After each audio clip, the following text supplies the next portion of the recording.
Baik, kita lanjut ke materi berikutnya. Pada materi ini kita akan bahas dua fungsi umum pada jaringan. Sebelumnya kita bahas tentang praktik Internet Gateway. Nah, pada materi kali ini kita akan bahas putar teori ya. Mungkin dua video ini dan video berikutnya kita akan bahas sedikit teori. Oke, yang pertama kita akan bahas tentang DNS, Domain Name System. Apa sih DNS ya? DNS adalah layanan yang mengubah nama website menjadi alamat IP. Jadi kalau teman-teman sebelumnya udah setting pada mikrotik ya, itu kan nanti ada settingan di sini ya, saat kita IP DHCP client nanti di sini ada centang DNS. Nah, jadi DNS ini kita centang dan dia nanti akan aktif di sini di bagian DNS. Nah, ini adalah DNS-nya si Umbrella ya. Jadi defaultnya ini dia, terkadang kita masukin DNS Google atau Umbrella, ini tergantung dari router si gateway teman-teman atau router ISP teman-teman. Bisa aja di sini saya tambahin DNS-nya, contoh saya tambahin DNS-nya 88, terus kayak allow remote request supaya DNS yang saya ketik manual juga dipakai sama dia. Di apply, oke. Sama aja. Oke.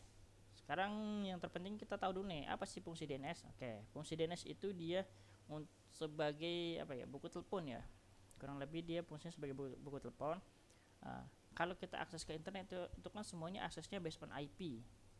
Kan nggak semua orang itu bisa ngapalin IP ya, dan itu sangat sulit untuk kita hafalin IP. Jadi ada yang namanya konsep DNS, Domain Name System. Dia akan merangkum atau mengelompokkan IP-IP ini punya domain mana. Karena manusia itu kan kecenderungan lebih mudah menghafal nama dibanding menghafal nomor. Kayak contoh Google ini IP-nya banyak banget ya. Dan IP ini berlandasan atau tergantung dari setiap server yang kita akses. Setiap server yang kita akses itu memiliki alamat IP beda-beda. Tapi dengan kita tambahkan DNS atau kita masukkan DNS itu, ya dengan menggunakan DNS itu akan memudahkan kita untuk akses ke server mana tanpa harus kita tahu IP-nya itu berapa. Contoh di sini kalau kita cek ping Google, kalau teman-teman lihat di sini ya, ya kan IP-nya random nih, 142 gitu. Sedangkan IP Google itu banyak, bukan hanya 142. Oke, kurang lebih kayak gitu ya.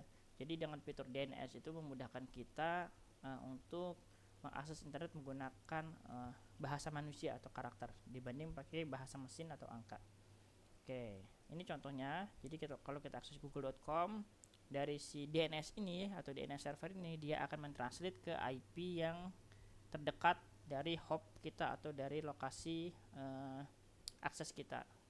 Karena kan Google punya server ribuan ya, dan punya IP ribuan juga ya. Nggak mungkin kita dari Indonesia itu akan akses ke Google-nya US ya, terus kayak UK dan lain-lain ya, Jerman ataupun Australia, itu kan nggak mungkin ya. Jadi dia akan akses ke server Google terdekat yang ada di lokasi kita sekarang, yang ada di region kita sekarang gitu.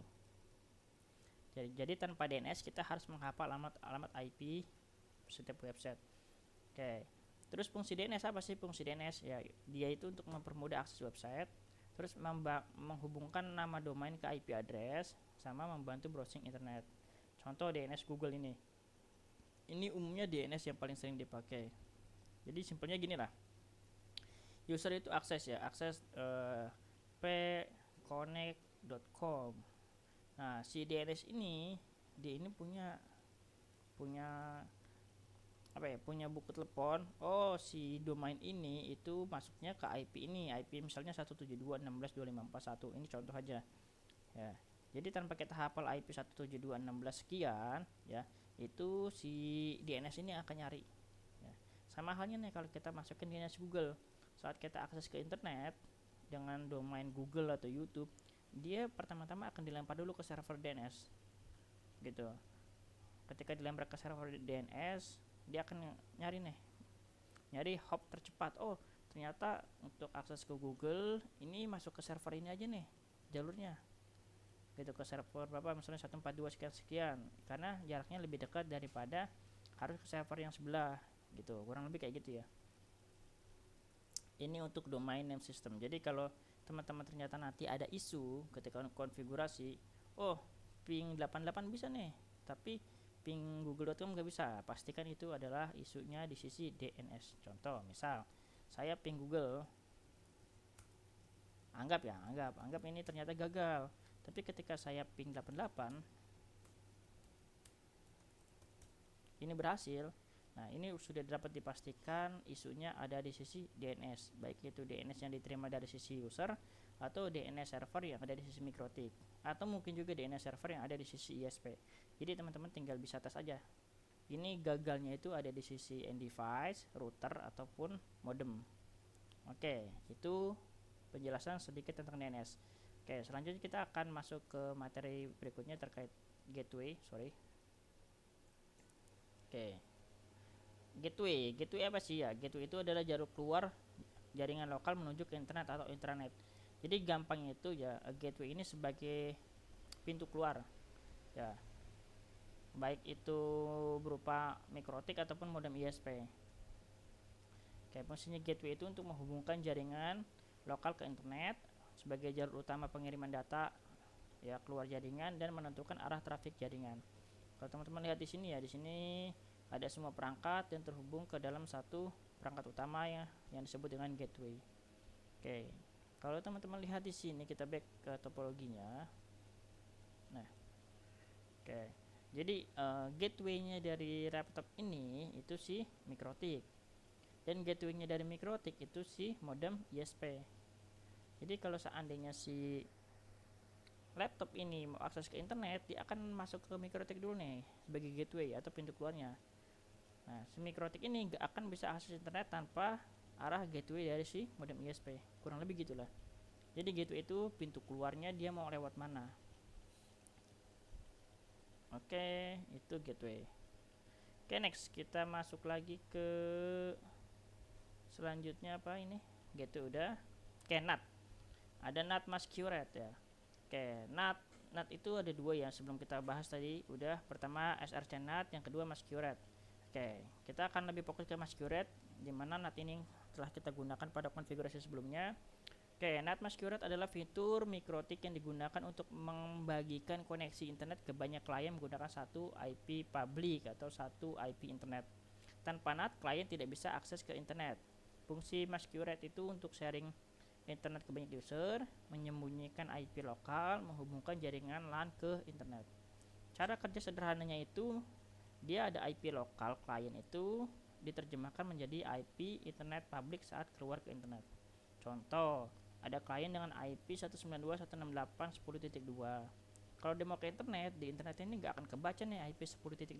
Yang kebaca hanya IP public yang berasal dari modem internet. Kayak gitu. Oke, kalau teman-teman lihat di sini ya, di sini kan IP public saya, IP lokal saya kan 50 nih. Ketika saya akses ke internet nggak akan kebaca ini, tapi yang akan kebaca itu adalah IP public saya. Ya, IP saya. Sini tinggal cek aja di bagian IP saya, berapa sih IP public saya sekarang? Tinggal cek di sini. Nah ini. Jadi ketika di internet yang akan kebaca adalah IP 103 bla bla bla. Kurang lebih kayak gini ya. Oke, kita next. Oke, ini fitur dari masquerade. Jadi ini kalau konsep NAT itu ada namanya one to many. Jadi kalau di bawah mikrotik ini ada 10, 20, 30 bahkan ratusan user, ketika diakses internet yang akan kebaca di internet hanya satu IP public. Walaupun di bawahnya ini mikrotik udah disetting banyak IP. Contoh Ether 2 disetting IP 50, Ether 3 disetting IP 60 dan seterusnya. Tetap ketika ke internet akan kebaca satu IP. Itulah fitur dari yang namanya NAT, Network Address Translation. Dan actionnya adalah masquerade. Masquerade ini dia nggak peduli mau IP-nya berapapun akan tetap di masking ya, karena dia sifatnya random atau dynamic IP. Oke, lanjut untuk teori yang terakhir ya. Saya jadikan satu aja di sini ya, mungkin agak panjang nggak apa-apa. Oke, yang terakhir itu DHCP server. Jadi sebenarnya ada dua DHCP ya, tapi kita fokus ke DHCP server aja. Jadi DHCP server ini dia adalah layanan yang memberikan IP address secara otomatis kepada klien. Jadi klien itu nggak perlu setting IP manual. Contoh kayak tadi ya, ketika saya connect ke mikrotik ya, saya udah nggak perlu tuh setting IP, tinggal saya cabut colok, nanti langsung laptop saya dapat IP address dari si mikrotik. Mikrotik itu udah setting yang namanya DHCP server.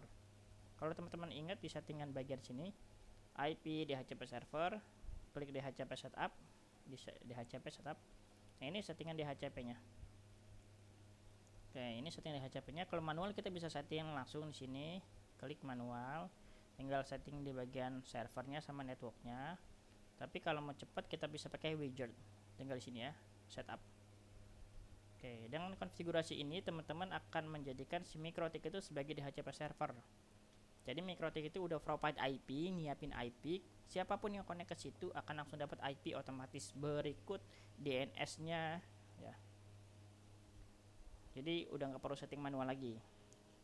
Dan fungsi ini sejalan dengan fungsi DHCP client. Jadi kalau di Mikrotiknya setting DHCP server, yang menerima layanan tersebut disebut DHCP client. Oke. Di sini ya kalau teman-teman baca fungsinya ya, fungsinya itu untuk membagikan IP address secara otomatis, mempermudah manajemen jaringan, mengurangi kesalahan konfigurasi IP. Itu fungsi DHCP server. Contohnya nih, contoh sederhana banget. Saat HP atau laptop connect ke WiFi, dia akan otomatis dapat IP, otomatis dapat DNS, dan otomatis dapat gateway. Gateway-nya mengarah kemana? Mengarah ke Mikrotik, karena Mikrotik yang jadi DHCP server. Oke, saya rasa sudah cukup panjang untuk penjelasan teori ini. Semoga teman-teman bisa menyimak ya. Jadi kita buat summary dulu ya sebelum kita tutup. Di sini ada DNS, domain name system, fungsinya untuk translate dari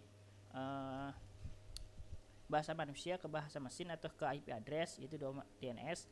Lanjut kita ada gateway sebagai pintu keluar untuk kita akses ke internet atau ke intranet. Lanjut di sini ada NAT itu untuk translate dari IP lokal ke public. Tapi di sini kita bahas ke masquerade-nya, fitur dari NAT-nya tersendiri itu untuk masking dynamic IP. Jadi in case kita punya langganan modem dan kita nggak tahu public IP-nya berapa, kita bisa menggunakan fitur masquerade. Dan yang terakhir DHCP server ini berfungsi untuk mendistribusikan IP address otomatis ke DHCP client atau ke setiap end device seperti laptop, PC dan lain kayak HP itu ya. Oke, sampai bertemu pada materi berikutnya.